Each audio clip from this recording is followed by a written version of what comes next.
이재명 경기지사가 다음 주 국감 출석을 예고한 가운데 오늘 상임위 곳곳에선 이재명 국감 전초전이 벌어졌습니다. 특히 여야는 대장동 의혹 관련 자료 제출과 증인 채택을 놓고 공방 중인데요. 국민의힘이 경기도청을 항의 방문하자 이재명 지사는 시아버지가 며느리 살림을 뒤지는 격이라고 반발했습니다. 그리고 코로나 관련해서는 오늘 일상회복지원위원회가 출범했죠. 관련 소식까지 뉴스픽5에서 짚어봅니다. 네, 뉴스도 골라보는 재미가 있다. 신체커의 뉴스픽5 시작해보겠습니다. 자, 오늘 준비한 픽은요. 일상회복 커밍순, 그리고 이재명 국감, 맹탕 국감, 반쪽 혁신과 논문 검증 다시, 마지막은 이벤트성 회담 안해로 꼽았습니다. 자, 첫 번째 픽, 일상회복 커밍순인데요. 노래 한 곡 들으면서 시작해보겠습니다. 뮤직 스타트. 내게로 와줘.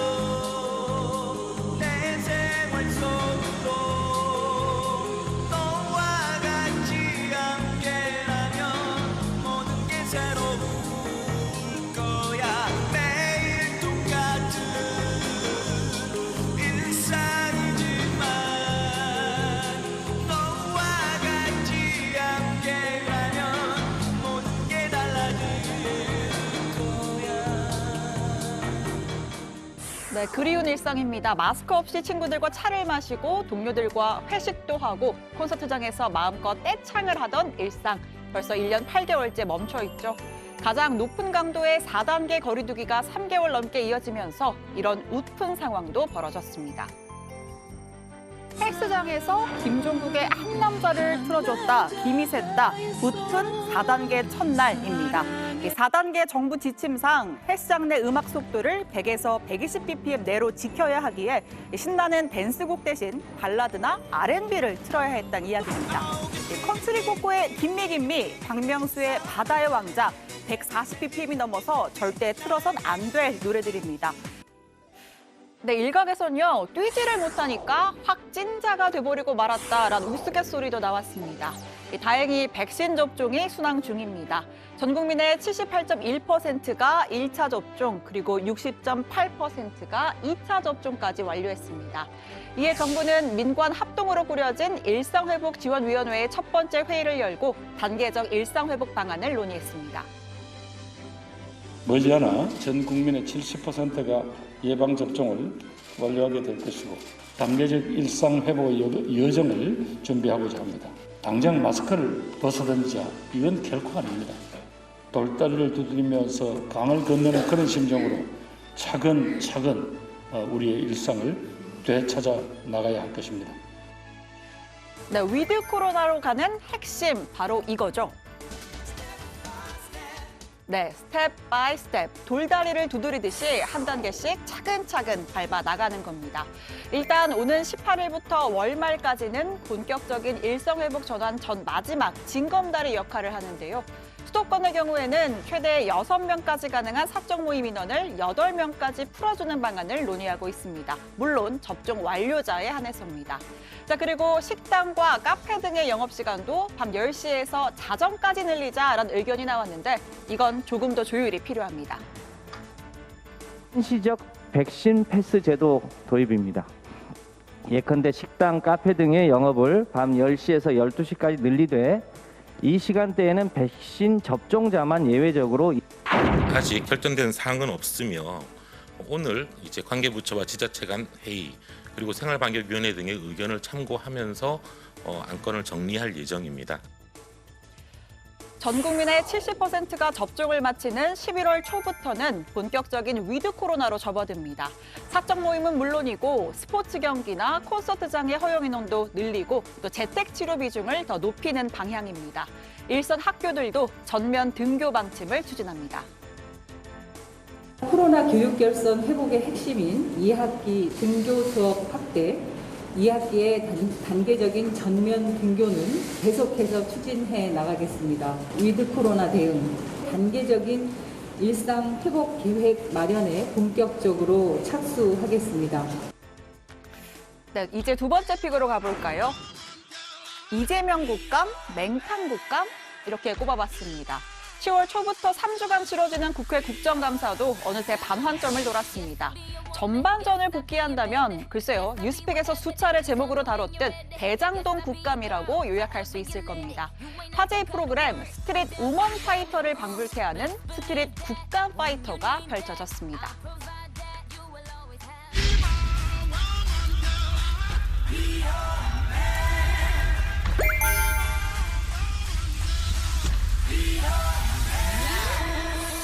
좋은 말 제가 이렇게 좋게 말할 때 그 다 띄십시오.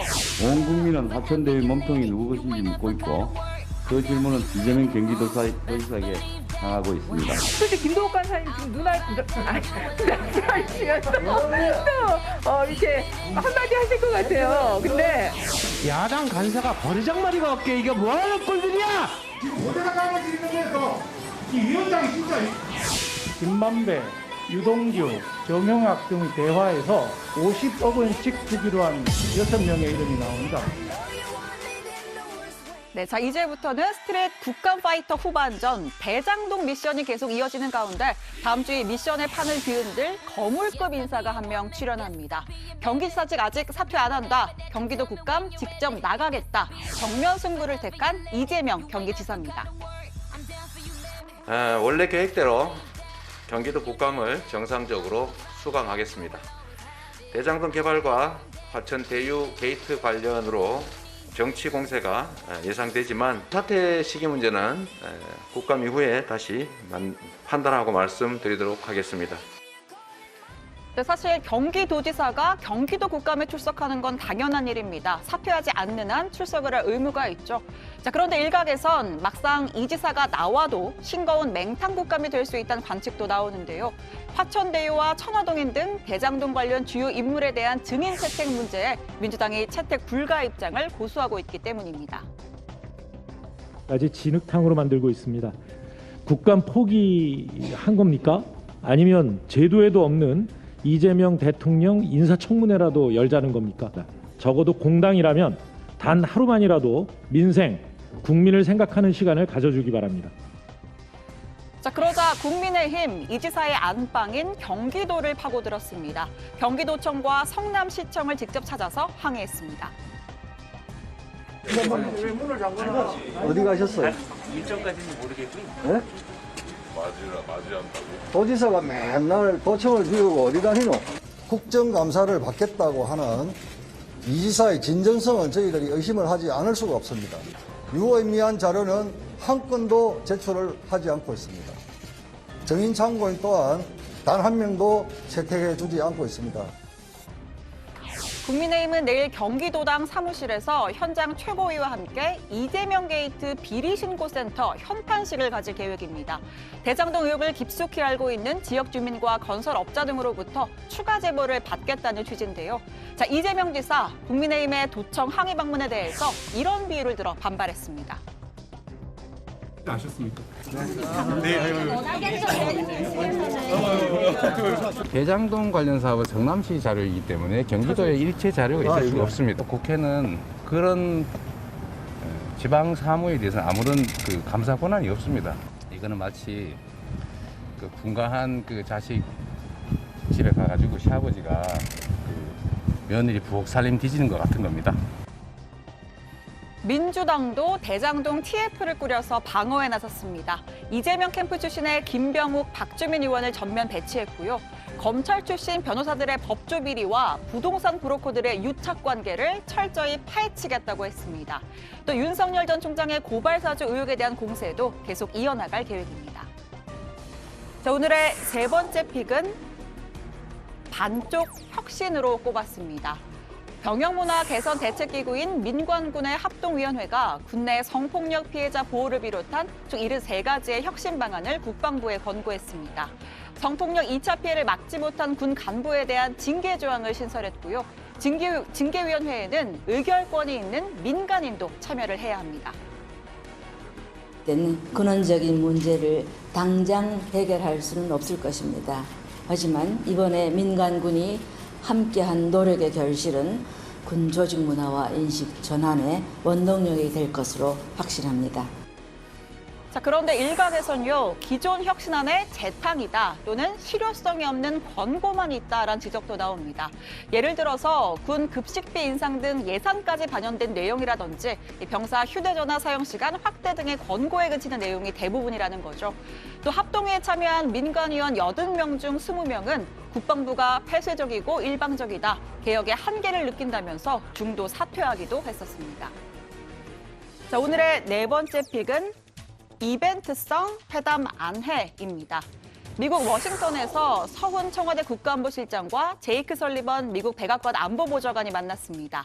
양국은 북한이 대화에 적극적으로 나서야 한다라고 촉구하면서 특히 미국은 북한에 대한 적대시 정책이 없다라는 점을 강조했는데요. 자, 관련해서 청와대 핵심 관계자 통신연락선 복원으로 최소한의 대화 창구가 마련됐다고 했습니다. 다만 문 대통령 임기 내에 남북 정상회담이 성사될 가능성에 대해선 신중한 태도를 보였죠. 이 정상회담을 결코 이벤트성으로 할 생각이 없다면서 실효성 있는 결과를 만들어낼 수 있을 때 회담이 가능하다고 했습니다. 현 시점에서 문재인 정부의 목표는 한반도 상황의 안정적인 관리라는 입장입니다. 자, 오늘의 마지막 픽은요, 논문 검증 다시입니다. 어제 유은혜 교육부 장관이 국민대학교 측에 윤석열 전 검찰총장의 부인 김건희 씨의 박사 논문을 조사할 계획서를 다시 내라고 지시했습니다. 논문의 표절 여부를 명확하게 다시 조사하라고 한 건데요. 자, 국민대학교 졸업생과 일부 재학생 또 대학원생들은 집단 소송도 예고했습니다. 외에 그런 반발과 요구를 무마하기 위한 시간 끌기라고 저희는 보고 있습니다. 국민대는 꼼수 부리지 말고 재심사에 대한 일정을 밝히고 추진을 해야 된다. 국민대학교 교수회 측은 김건희 씨의 논문 재조사에 대한 의견 표명 여부를 논의하고 있습니다. 적극 대응이냐 아니면 비대응이냐, 이 두 가지 방안을 놓고 오후 6시까지 투표를 하는데요. 투표 결과 3분의 2 이상의 득표율을 기록한 응답을 교수회의 공식 입장으로 채택할 계획입니다. 자, 여러분은 어떤 소식을 오늘의 원픽으로 꼽으셨나요? 들어가서 더 이야기해보겠습니다. 지금까지 뉴스픽5였습니다.